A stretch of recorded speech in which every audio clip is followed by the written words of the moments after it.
Figure it out.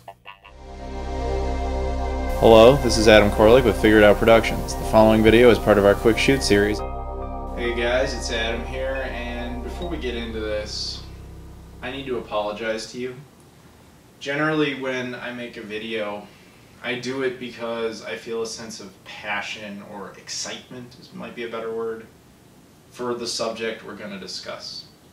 Even if it's something small, like, look at this thing I got, I'm excited about it.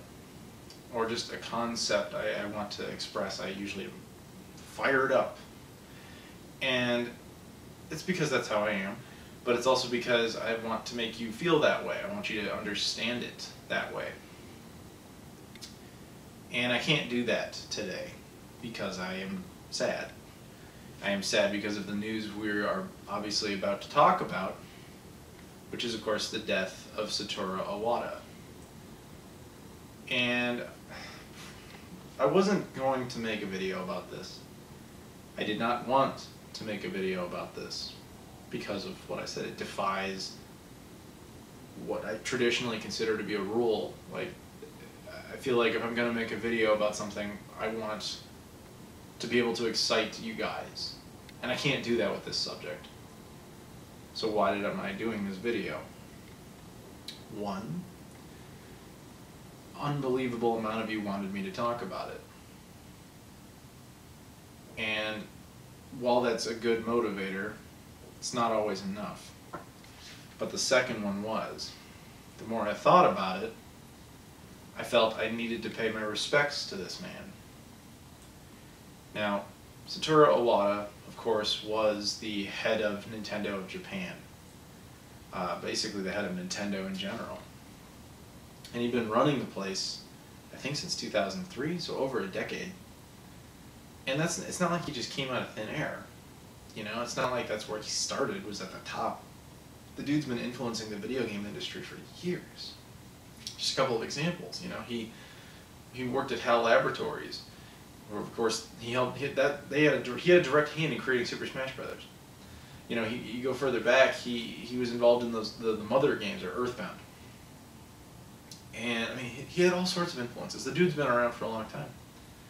And so this man had a very direct impact on all of our gaming experiences. The industry was better for him, or better because of him, I should say. And our games were better because of him. Especially if you were a Nintendo fan. But if you weren't, you're thinking, oh, well, you know, I only play this, or I only play that, I don't care. Okay, that's might be true, but developers are inspired by other developers. So if a guy played Earthbound, which is something Satoru Iwata had a hand in, and felt, wow, this is great, I like this part of it and this part especially, and then he went off and made a game that used those similar elements, a game you played even though you never played Nintendo stuff, he had an impact on you. And that gets pretty hard to avoid, especially since the guy, like I said, was running Nintendo for at least 12 years, plus all the other stuff. And so my heart goes out to his friends and especially his family, who I'm sure are going through hell right now. I mean, he died at 55. 55.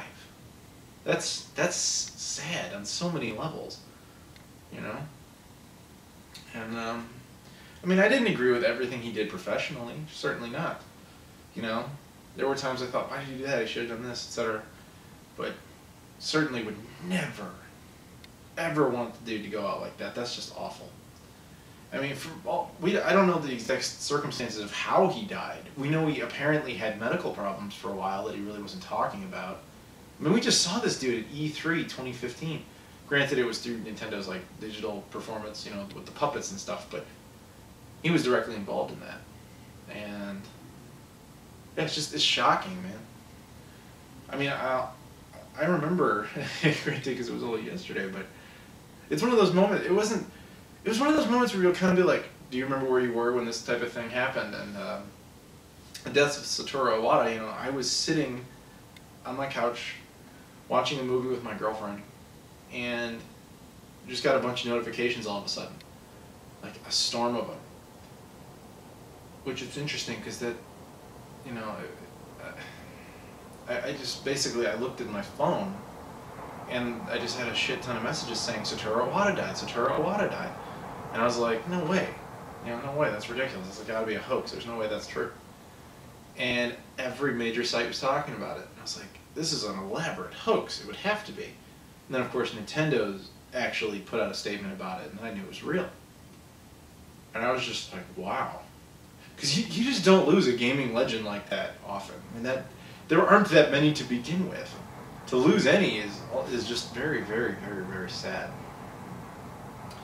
And of course, it presents a lot of questions now that he's gone, about the future of Nintendo. Like, what direction are they going to go?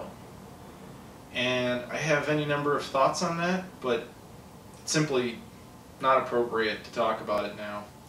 And frankly, I can't summon the energy or strength to do it, because this is sad news.